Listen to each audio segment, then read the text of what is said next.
Hello my soccer universe, my name is Roland and welcome to Football Talk. I'm back from vacation and on my first day back, all kind of preparations, getting things sorted out. I decided let's record a podcast episode on everything that happened on the past weekend, but even more so previewing the final two leagues that have not started yet. Yes, they had cup competitions on the past weekend, which is the German Bundesliga and the Italian Serie A. But we're not doing Serie A in this video, as you can see on the background, because I want to do a dedicated Serie A video. It's probably the one league that I follow the closest. I want to make it a little bit of a longer video, maybe not as long as this video potentially could be. I don't know yet. I'm shooting it as I go, but I probably can say a little bit more about Serie A than any other league, and so this video will be a little bit more expanded. And also I want to keep Serie A content potentially separate from the other leagues for the simple reason it's the league that I follow closest. It's nearest and dearest to my heart. And so, yeah, maybe we'll do it this way and I pack all the other 7 leagues that I'm usually looking at, including the Austrian Bundesliga, into a weekly roundup. I still finding my groove for this podcast. I also know that this video comes relatively late. Yes, I returned yesterday from a vacation, and even when you come back, you have to come down, all kinds of stuff. You have to check what has happened before. So for that reason, it's probably a little bit late. We don't spend too much time on what happened on the past weekend. I will just rattle a little bit through the results, and then we'll look at the German Bundesliga season. And I guess that will be the video. I'm not talking about the European results, just conference qualifying finished for the Austrian teams. Austrian teams doing really, really badly in qualifying this year. Only Wolfsburg, a sole win against Omonia Nicosia. The other ones, let's put the coat of silence over their performances. I thought when I previewed the 3 big European competitions, Champions League, Europa League and Conference League, and I think they will have a staggered start time as they had last year as well, which is very convenient for me. I probably will talk about the qualification then, and then we can all talk about who did well and who didn't do well. Okay, loads of talking. I would say let's review very briefly all the action from the past weekend. And let's start in the Austrian Bundesliga, where LASK finally got the first win of the season. It was a hard-fought win. It was actually a really good game against Austria Vienna, but 2 really flawed teams. Austria Vienna, after being eliminated by Baník Ostrava, wanted to make something good, took an early lead through a Cissé own goal, the guy that we sold already to Aston Villa, but he's for 1 season with us. But LASK, through the fight, got back into the game, got a beautiful equalizer, User cross in, Adeniran heads it in, and then an User penalty, clear foul, gives LASK the win, but the real win of that game was goalie Lukas Jungwirth, who had a mad day, saving things that normally you wouldn't expect him to save. Also a great save by Austria Wien goalie Schein Radlinger in there. Lay down Austria Wien seemingly had equalized, however it was chalked off. The other results, nothing too surprising. Maybe Rapid only a 0-0 against Altach. Altach are currently the table toppers, have not even conceded a goal yet. Well, it was very close that Rapid will snatch the top of the table, as Ercan Kara had a penalty saved by Altach goalie Stojanovic. Sturm Graz, not too much trouble in Ried despite being 1 goal down, but Otar Kitashvili showed that he's probably at the moment the best player in the league. Salzburg, tons of luck, should have lost that game. Hartberg had so many chances, but hey, this is Salzburg at the moment. And a shout out also to Wolfsburg, who seem to be, after their really bad first game against Altach, finding their groove, and I guess they could be a really dangerous team for this season going forward. Let's continue in the Premier League. Honestly, of any of the upcoming results, I have not seen anything in person or as a highlight or whatever, but I will report results, and I heard a little bit about it. Liverpool started the season with a win, but like in the Community Shield, it was not an easy one. They had a 2-0 lead. Bournemouth pegged them back to 2-2, and then it's Chiesa who finds a winning goal, and then Salah, I think, adds one in garbage time. Other than that, Spurs got a 3-0 home win over Burnley, looked decent. City, not United, City got an easy 4-0 at Wolves. Crystal Palace actually kept Chelsea to a 0-0 draw. Forest keep on going, but we know that Brentford might be a team that will battle against relegation. And then Arsenal win 1-0 at United with an only shot on goal, so a rather lucky one as well. I want to point out 2 wins for promoted teams. We had Sunderland a huge 3-0 over West Ham. West Ham seemed to be in disarray as well. And Leeds United a 1-0 over an Everton side where everyone said they might do actually things. La Liga's opening weekend was stretched until Tuesday, so that Real Madrid had a little bit more preparation time because, Club World Cup and all that kind of crap. It is typically Real Madrid that was still complaining about that. Probably started with a bang. Rayo going to Girona, winning 3-1. Villarreal beating newly promoted Oviedo 2-0. Barça, thanks to Lamine Yamal, also won 3-0 at Mallorca and showed actually quite some decent stuff. We had a credible 1-1 draw between Valencia and Real Sociedad. Athletic Club a 3-2 at home against Sevilla. Getafe actually beat Celta Vigo, also a little bit surprising. And also Espanyol, who actually might be a surprise team this year, managed a 2-1 home win over Atletico Madrid. I think they were even 1-0 down. And then a Mbappé penalty gives Osasuna the win.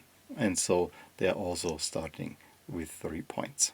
The big story from the opening weekend in France was actually happening in the first game. Stade Rennes beat OM 1-0. However, then was the bust-up between Rowe and Rabiot, who were really going at each other. And while the Serbi tried to smooth it over with big ball, small ball energy, those 2 players have been put on the transfer list, because it seemed to have gotten really ugly. So rather remarkable result.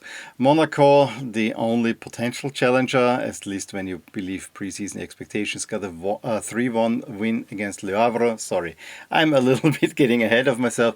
Whereas PSG, was nothing really convincing, but it was a deserved 1-0 away win at Nantes, thanks to a deflected Vitinha goal. The game of the opening round was, of course, Brest 3-3 against Lille. Also want to point out Lyon, a 1-0 away win at Lens, also not entirely expected. I mentioned in the previous podcast episode, we had actually quite a little bit of a marquee weekend in the Eredivisie with 3, if not 4, really good games. We had the Rotterdam derby between Excelsior and Feyenoord that Feyenoord won 2-1. We had Groningen beating Heerenveen in the derby. Then Ajax only managed a 2-2 draw at the Go Ahead Eagles. However, the Go Ahead Eagles, not a bad team. They can really fight hard. Utrecht actually lost to Sparta Rotterdam, not entirely expected. And PSV get a win at Twente. So also quite a good result. AZ only 2-2 at newly promoted Volendam. And in Portugal, Benfica finally started also into the championship with a 1-0 away win in Estrela, but it was of course Sporting 6-0 drubbing of Arouca. That is the eye-catching result of this round. A slight surprise is Santa Clara losing at home to Moreirense. We also had Vitória 3-2 at home against Estoril, with Porto winning 2-0 at Gil Vicente, and Braga 3-0 at newly promoted Alverca. Also quite an impressive result. And with that, let's start a preview of the new Bundesliga season with Bayern starting against Leipzig on Friday evening. It's actually quite a good matchup to get the season started. But we already had games in Germany on the past weekend, namely in the Cup and in the newly named Franz Beckenbauer Super Cup, where Bayern Munich beat Stuttgart, I think, 2-1. But it was a tight game. And Woltemade is the target for Bayern. Stuttgart doesn't want to sell him. So this was kind of the overarching story there. But yeah, that's why those 2 teams have not played in the German Cup yet. But we had some interesting results, most notably Bielefeld, last year's finalist, eliminating another Bundesliga team, 1-0 over Werder Bremen. Everybody else actually got through more or less without trouble. I mean, Leverkusen 4-0 at Groß Asbach, easy. Leipzig 4-2 at Sandhausen is probably a little bit more of a wobbly result. It was also funny that Sandhausen fans taunted Leipzig fans with a banner that says, we don't like Red Bull, in a little bit more, hearty language, let's put it that way, or Fiekli language is probably even more appropriate. Freiburg beat Sportfreunde Lotte 2-0. Frankfurt against 5th tier Engers 5-0 away from home. Gladbach against 5th tier Delmenhorst, though only a 3-2. Then Mainz had to go to Dynamo Dresden, not an easy away game, 1-1-0, and Dortmund also only a very thin 1-0 away win at Rot-Weiß Essen. That's a regional derby. Essen is actually a pretty big city, and that's a team that actually everyone would kind of expect to have a bit better of a role.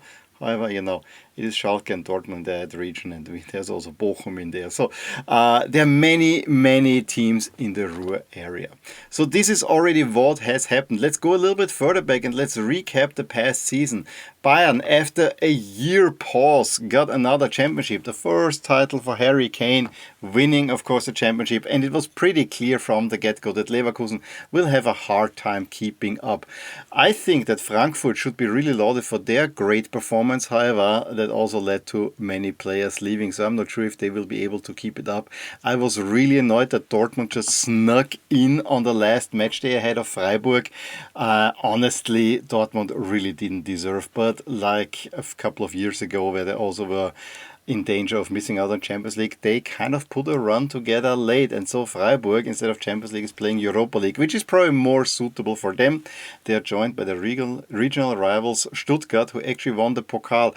Did not have such a great season. Remember, a year ago they finished in second place.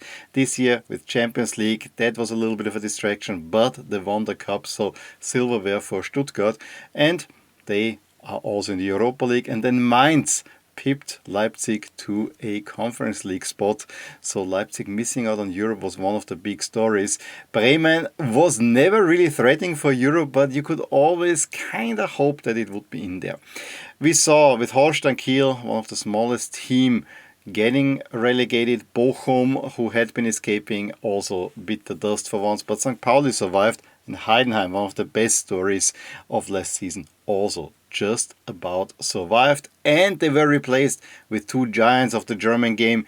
And regardless what will happen, I want that these two giants remain in the Bundesliga. We need Köln, we need HSV, or Hamburg as you might know them, but I call them by the German name HSV, which is basically HSV in German.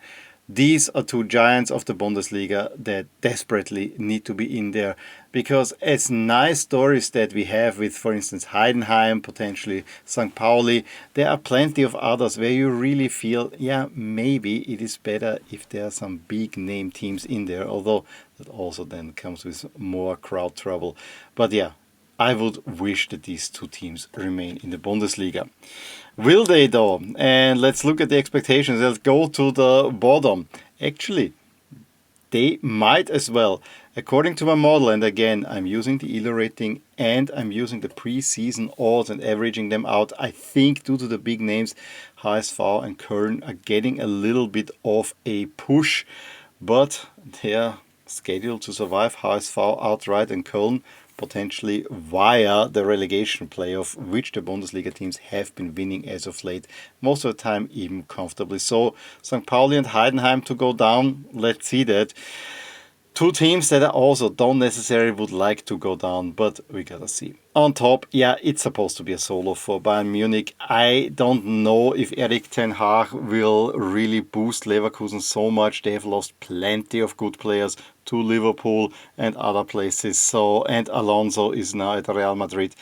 I honestly worry a bit about Leverkusen. Dortmund, just by their pure power, should actually make it into the Champions League, as should Leipzig. I think those are the four preeminent teams, and honestly, none of these teams are really my favorites in Germany. Frankfurt, Stuttgart, Freiburg, these are teams that actually get me excited.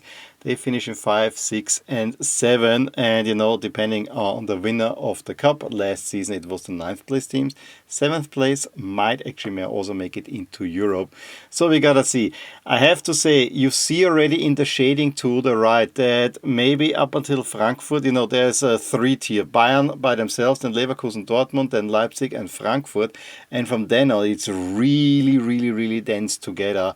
And we could see potentially one or another surprise. And I also think that the relegation battle might be with us for quite a while. I think there might be one team that will go down relatively clearly, but we never know. Germany's relegation battles are usually some of the best that we see in Europe. I already said that the season will get underway on Friday evening with Bayern against Leipzig. Two of the more ugly jerseys. I mean, I have to say, the German Bundesliga this year, especially when it comes to the top teams, what a horrible set of jerseys that have been released. Look at Bayern, look at Leverkusen, look at Dortmund. None of them are actually really good. And then there are plenty of more where you think, where did this come from? And so really great new kids like for Frankfurt get totally lost in all that crap that is being put out. It is actually quite appalling for the Bundesliga. But yeah, we will see the ugly Bayern jerseys. We already saw them at Club World Cup. In action against Leipzig, Leverkusen against Hoffenheim, a plastic duel. But then there's a traditional duel also between Frankfurt and Werder Bremen. So that could be quite an interesting one. What else do we have? Union Berlin against Stuttgart. This goes back to a relegation playoff. I think one of the last ones where the Bundesliga team lost. Union Berlin went up. All the big teams except Dortmund have home games, so St. Pauli will host Dortmund. And then we have on Sunday Mainz against Köln, the derby of the Carnival Cities, and Gladbach against HSV. That's actually a very traditional duel. So that was it from me with everything that happened on the past weekend and a little preview of the new Bundesliga season. Please drop a line below, especially how do you see the Bundesliga going. I think everyone will pretty much agree that Bayern Munich will winning another title. But, everything behind is probably a little bit more up for grabs. I actually would hope that we don't see Bayern repeat. They also had a little bit of a shake-up, Thomas Müller gone. Let's see about that. I just don't really see anyone challenging despite all the problems that Bayern will have. It has to be said that at the moment it feels a little bit like that the Bundesliga is losing the touch with the other three big leagues. Premier League is anyway gone, the La Liga is also gone. It's kind of Serie A and the Bundesliga, and as of late I have to say I find Serie A a little bit more convincing than the Bundesliga, at least when it comes to international competitions and in general. But the Bundesliga is always a fun league to watch, and therefore I probably will watch a little bit Bundesliga here and there as well. Because, it's probably the one league that you want to watch if you want to see really good fan bases and full modern stadiums. This is what the Bundesliga have going for them. There's always some emotion, even though the team names are maybe not as sexy as other team names. At least for me, coming from Austria. In any case, this was it from me. I would ask you for a comment below, a like or a nice positive review on this podcast if you do like it.